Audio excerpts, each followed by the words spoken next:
Hi అండి, నమస్కారం. మీరు చూస్తున్నారు సిరి ఇన్ఫార్మ్స్ యూట్యూబ్ ఛానల్ అండి.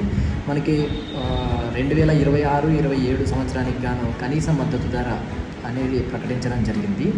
మనం వాటి గురించి తెలుసుకుందాం. ఈ ఎంఎస్పి అనేది కనీస మద్దతు ధరలు 14 పంటలకి రిలీజ్ చేయడం జరిగింది.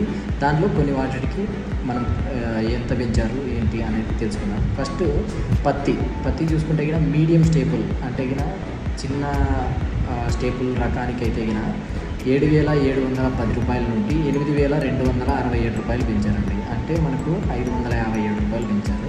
అదే లాంగ్ స్టేపుల్కి చూసుకుంటే గిన 8,667 రూపాయలు పెంచారండి. 8,110 రూపాయల నుండి అంటే సేమ్ దీనికి మీడియం స్టేపుల్కి లాంగ్ స్టేపుల్కి 557 రూపాయలు పెంచడం జరిగింది. తర్వాత మనకు బుడ్లు అంటే వేరుశనగ మనకి గతంలో 7,266 రూపాయల నుండి 7,517 రూపాయలు పెంచడం జరిగింది. అంటే మనకు 254 రూపాయలు పెంచడం జరిగింది.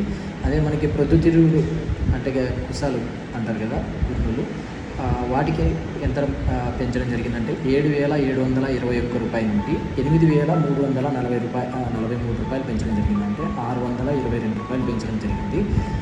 తర్వాత మనకి జొన్నలు చూసుకుంటే హైబ్రిడ్ రకానికి అయితే 3,699 రూపాయల నుండి 4,023 రూపాయలు పెంచడం జరిగింది. అంటే మనకు 324 రూపాయలు ఒక క్వింటల్కి పెంచడం జరిగింది.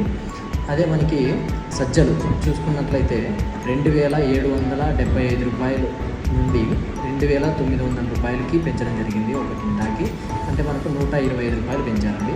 తర్వాత రాగి చూసుకుంటే కన్నా మనకు 4,886 రూపాయల నుండి 5,205 రూపాయల వరకు పెంచారు. 319 రూపాయలు పెంచారు 2026 సంవత్సరంతో పోల్చుకుంటే.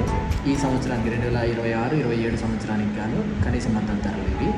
తర్వాత మనకి మొక్కజొన్న చూసుకున్నట్లయితే 2,400 రూపాయల నుండి 2,410 రూపాయలు పెంచారండి. అంటే 10 రూపాయలు మనకి పెంచడం జరిగింది.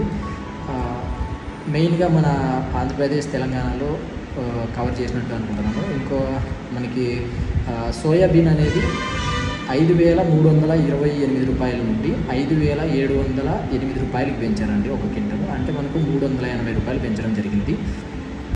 ముఖ్యంగా ఈ పంటలను మనం ఉద్దేశించి చెప్పడం జరిగిందండి. ఎందుకంటే మనకి ఆంధ్రప్రదేశ్ తెలంగాణలో ఇవి ఎక్కువగా కనపడుతున్నాయి కాబట్టి మనకు ఈ క్రాప్స్ని ఈ పంటల్ని కవర్ చేయడం జరిగింది.